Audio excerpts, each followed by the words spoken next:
क्या आपका बैंक आपका मोबाइल फ़ोन ब्लॉक कर सकता है? कभी सोचा है इस बात को? आंसर है हाँ, कर सकता है। आइए इस पर डिस्कस करते हैं कि कैसे कर सकता है और कब कर सकता है। रिज़र्व बैंक ऑफ इंडिया ने एक ड्राफ्ट गाइडलाइंस इशू की है 20 मई को, और उसमें उसने बैंकों को ये इंस्ट्रक्शंस दिया है कि जब वो रिकवरी करेगा, कोई बैंक या कोई फाइनेंशियल इंस्टीट्यूशन जिसने आपको लोन दिया हुआ है, एनबीएफसी कहते हैं इसको, नॉन बैंकिंग फाइनेंशियल इंस्टीट्यूशंस, आपने वहाँ से लोन लिया हुआ है या आपने किसी बैंक से लोन लिया हुआ है, तो वो रिकवरी के लिए क्या क्या मेथड इस्तेमाल कर सकता है। तो मैं रिकवरी के बाकी मेथड्स की बात तो नहीं करूँगा, बड़ा लंबा सर्कुलर है, लेकिन एक चीज़ जो उसने इसमें अलाउ किया है और वो है टेक्नोलॉजिकल डेवलपमेंट। उसने कहा है deployment of technology based mechanism for recovery of loan dues. तो टेक्नोलॉजी बेस्ड क्या रिकवरी मैकेनिज्म बैंक अडॉप्ट कर सकता है, इस पर आरबीआई ने गाइडलाइन दिया है। तो ये गाइडलाइन इशू हुई है, इसके गाइडलाइन के पेज नंबर 6 और 7 को अगर आप रेफ़र करेंगे, मैं नीचे उसमें लिंक दे दूंगा डिस्क्रिप्शन में, आप उसको देख लीजिएगा। 6 और 7 को अगर आप रेफ़र करेंगे तो टेक्नोलॉजी बेस्ड मैकेनिज़्म आएंगे, और इसकी पहली लाइन ये है कि bank shall not deploy any technology based mechanism which restricts और disables any of the functionalities of a mobile device of a borrower such as mobile phone, tablet, etc. as a recovery tool. अब है यहाँ पर catch, except to recover its loan dues arising out from financing of such a device. इसका मतलब ये हुआ कि normal course में अगर बैंक ने या किसी फाइनेंशियल इंस्टीट्यूशन ने आपको कोई लोन दिया हुआ है तो आपकी इलेक्ट्रॉनिक डिवाइस को वो इंटरफेयर नहीं कर सकता।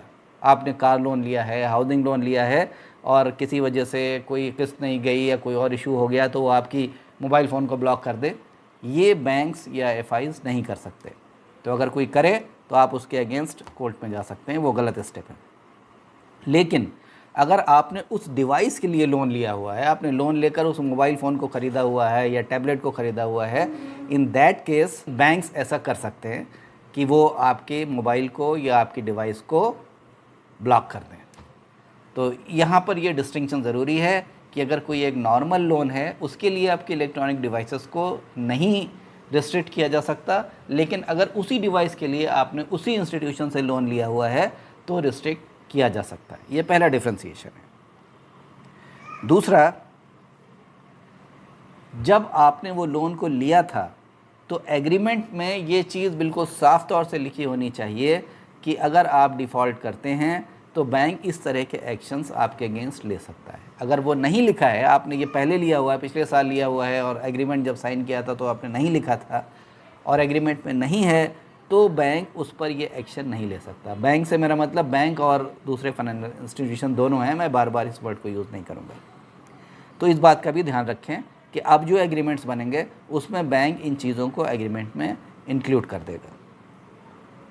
नेक्स्ट, अब एग्रीमेंट में भी ये बात है, आपने लोन लिया, लोन लेकर एक साहब आपने एप्पल का मोबाइल फ़ोन ले लिया 1.5 लाख रुपए का, और उसके बाद आपकी जो किस्त थी, मान लीजिए 5,000 रुपये महीने की थी, वो आप नहीं दे पाए, आपकी किस्त डिफ़ॉल्ट हो गई।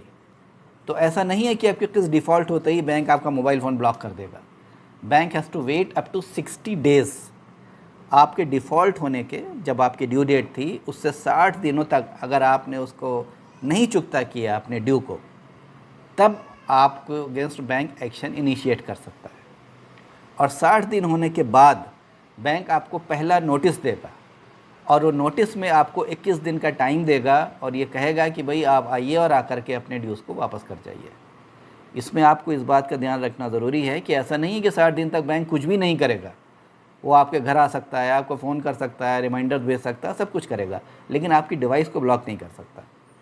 60 डेज़ के बाद आपको फर्स्ट नोटिस दिया जाएगा और उसमें अगला 21 दिनों का आपको टाइम दिया जाएगा। तो 60 + 21 आपको 81 डेज़ का टाइम मिल गया। फिर भी अगर आप उसकी किस्त को वापस नहीं कर पाते तो आपको वो सेकेंड नोटिस देगा, और इस नोटिस में आपको सिर्फ 7 दिनों का टाइम दिया जाएगा। तो अब 81 + 7 88 डेज़ का टाइम आपको हो गया। तो ये 80 डेज़ के टाइम के बावजूद भी अगर आप उसकी किस्त को पे नहीं करते तो बैंक 2 दिन और वेट करेगा, that is up to 90 days. Minimum 90 days का पीरियड जब पूरा हो जाएगा तब बैंक आपके अगेंस्ट ये एक्शन ले सकता है।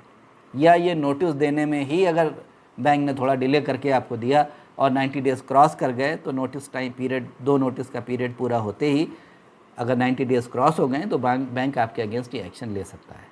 आपके मोबाइल डिवाइस को या टैबलेट को या अगर कोई ऐसी इलेक्ट्रॉनिक डिवाइस है तो उसको बैंक या एफआई उसको ब्लॉक कर सकते हैं। अब जब बैंक उसको ब्लॉक करेगा उसमें भी बैंकों के लिए या लेंडिंग इंस्टीट्यूशंस के लिए कुछ गाइडलाइंस हैं कि आपके मोबाइल की जो एसेंशियल सर्विसेज हैं वो ब्लॉक नहीं होंगी। जैसे कि आपका इनकमिंग कॉल ब्लॉक नहीं होगा, सिर्फ आउटगोइंग ब्लॉक होगा। आपका इंटरनेट ब्लॉक नहीं किया जाएगा।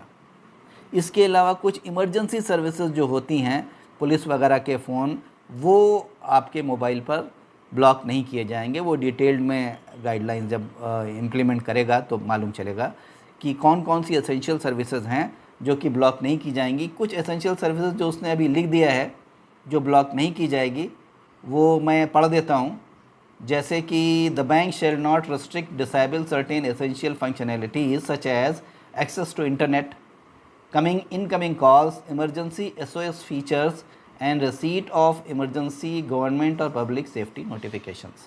तो ऐसा नहीं है कि सब कुछ ब्लॉक हो जाएगा, लेकिन वो आपके फ़ोन को रिस्ट्रिक्ट कर देगा, आप कॉल वगैरह शायद ना कर पाएँ। तो अगर ये कर दिया बैंक ने या एफआईज़ ने, इंस्टीट्यूशंस ने, और अब आप गए और आपने जा कर के अपने पैसे को जो भी कुछ ड्यू था 10,000, 15,000, 20,000 आपने जा कर के जमा कर दिया, वापस कर दिया, तो द मोमेंट आप अपने डिफ़ॉल्ट को क्लियर कर देंगे, पूरा जो डिफ़ॉल्ट होगा उस दिन तक का, आप जो कुछ भी डिफ़ॉल्ट अपना क्लियर कर देंगे, इमीडिएटली विदिन 1 आवर आपकी फैसिलिटीज़ को वापस हो जाएंगी। अगर बैंक फेल होता है आपकी फैसिलिटीज़ को रीओपन कराने में within 1 hour of the removal of default, means default जब हुआ था उसके बाद 60 डेज़ का आपको टाइम दिया गया, फिर 21 दिन का नोटिस देकर दिया गया, फिर 7 दिन की एक और नोटिस दिया गया, 90 डेज़ जब पूरे हो गए उसके बाद आपके मोबाइल को ब्लॉक किया गया। अब आपने जैसे ही ब्लॉक हुआ नेक्स्ट डे जा करके 11 बजे बैंक में पैसा जमा करा दिया, तो 12 बजे से पहले पहले आपकी सारी सर्विसेज रिस्टोर कर देगा बैंक। अगर बैंक ऐसा करने में फ़ेल होता है और नहीं कर पाता तो बैंक 250 रुपये पर आवर की रेट से वो आपको कंपनसेट करेगा। 250 रुपये पर आवर। 11 बजे अगर आपने पैसा जमा कर दिया, वो टाइम स्टैम्प में आ जाता है, आजकल हर चीज़ कंप्यूटराइज्ड है, और 12 बजे तक आपका मोबाइल रीइंस्टेट नहीं हुआ तो 12 बजे के बाद बैंक के ऊपर 250 रुपये का चार्ज पड़ेगा पर आवर, वो आपको देगा। और अगर बैंक ने 4 बजा दिया, 4 घंटे लगा दिया, तो आपके 1000 बन गए। तो ये भी उसमें एक क्लॉज़ है जो कि आपको पता होना चाहिए। एक क्लॉज़ उसमें ये भी है कि आपकी जब भी कोई आपके मोबाइल फ़ोन को जब भी वो रिस्ट्रिक्ट करेगा तो उसकी कोई भी फैसिलिटी बैंक इस्तेमाल नहीं कर सकता। ये भी आप जानिए कि ऐसा नहीं है कि बैंक ने आपके मोबाइल पर कब्ज़ा कर लिया, अब आपकी चीज़ों को बैंक यूज़ कर सकता है। तो बैंक अपना जो भी सिस्टम बनाएगा टेक्निकल, उसमें इन चीज़ों को इंश्योर करना होगा बैंक को कि आपकी मोबाइल की कोई भी इंफॉर्मेशन बैंक के पास नहीं जाएगी, कि आपने उसमें अपना अकाउंट नंबर सेव कर रखा है और भी चीज़ें जो आप बैंक में सेव करते हैं अपने मोबाइल में, वो बैंक के पास चली जाएगी। ये बैंक नहीं कर सकता। तो ये बेसिक गाइडलाइंस हैं, क्या बैंक कर सकता है और क्या आपको प्रोटेक्शन है। एक बात बताने वाली ये है कि ये सिर्फ ड्राफ्ट गाइडलाइंस हैं, ये अभी फाइनल नहीं हुई हैं, लेकिन ड्राफ्ट गाइडलाइन का कॉन्सेप्ट ही ये होता है रिज़र्व बैंक का कि कोई भी पब्लिक इम्पॉर्टेंस की अगर फाइनल गाइडलाइन वो इशू करने वाला होता है तो उससे पहले वो एक ड्राफ्ट गाइडलाइन इशू करता है, जिससे सभी लोग उसके लिए प्रिपेयर हो जाएं। बैंक्स भी अपने सिस्टम्स वगैरह उस तरह से फिक्स कर लें कि हाँ भाई मुझे इस तारीख से इसको इम्प्लीमेंट करना है। तो इस वजह से ड्राफ्ट गाइडलाइंस आती हैं। ओकेजनली ऐसा भी हो जाता है कि ड्राफ्ट गाइडलाइंस में 1-2 चेंजेस भी हो जाते हैं। अगर किसी ने कहीं से कोई सजेस्ट कर दिया और रिज़र्व बैंक को लगा कि हाँ ये सजेशन एप्रोप्रिएट है, तो उस ड्राफ्ट गाइडलाइंस में चेंजेस भी अक्सर हो जाते हैं। लेकिन नॉर्मली वो ड्राफ्ट गाइडलाइन वैसे कि वैसे ही फाइनल गाइडलाइन में बदल जाती है जैसे वो ड्राफ्ट आती है। तो आप ये मान कर चलिए कि इन्हीं गाइडलाइंस के तहत ये आने वाली हैं विदिन 1 और 2 मंथ। मोस्ट प्रॉब्ली 1 अक्टूबर से ये इम्प्लीमेंट होगा और इम्प्लीमेंटेशन डेट शायद 1 अक्टूबर है, तब से ये इम्प्लीमेंट कर दिया जाएगा। बट जब इम्प्लीमेंटेशन की गाइडलाइन आएगी वो तभी से इम्प्लीमेंट होगा। अभी ये इम्प्लीमेंट नहीं हुआ है, अभी ये सिर्फ ड्राफ्ट गाइडलाइंस है। मगर आप लोग होशियार हो जाएं। और वैसे मेरा सजेशन आप सभी लोन लेने वालों से ये है, चाहे आपने बैंक से लोन लिया हो या कहीं और से लिया हो, उस लोन को आप सही वक्त पर चुका दें बग़ैर किसी रिमाइंडर के।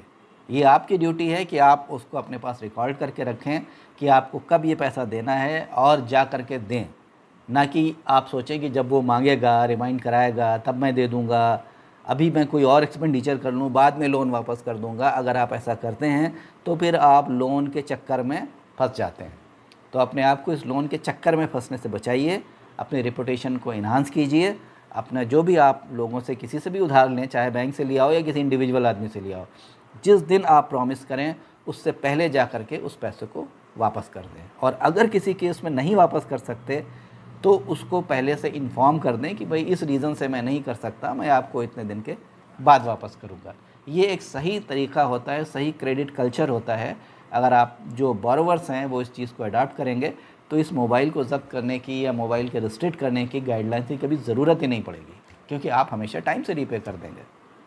खैर चलिए, अब जो नहीं रीपे करते या जिनकी आदत नहीं है उनके लिए तो ये ख़तरे की बात है ही कि आपके मोबाइल और आपके टैब्स रिस्ट्रिक्ट हो सकते हैं। तो एक अच्छे बोरोवर रहिए और ठीक से अपने फाइनेंशियल ट्रांजैक्शन करिए, अपना ख्याल रखिए। थैंक यू सो मच मेरा वीडियो सुनने के लिए।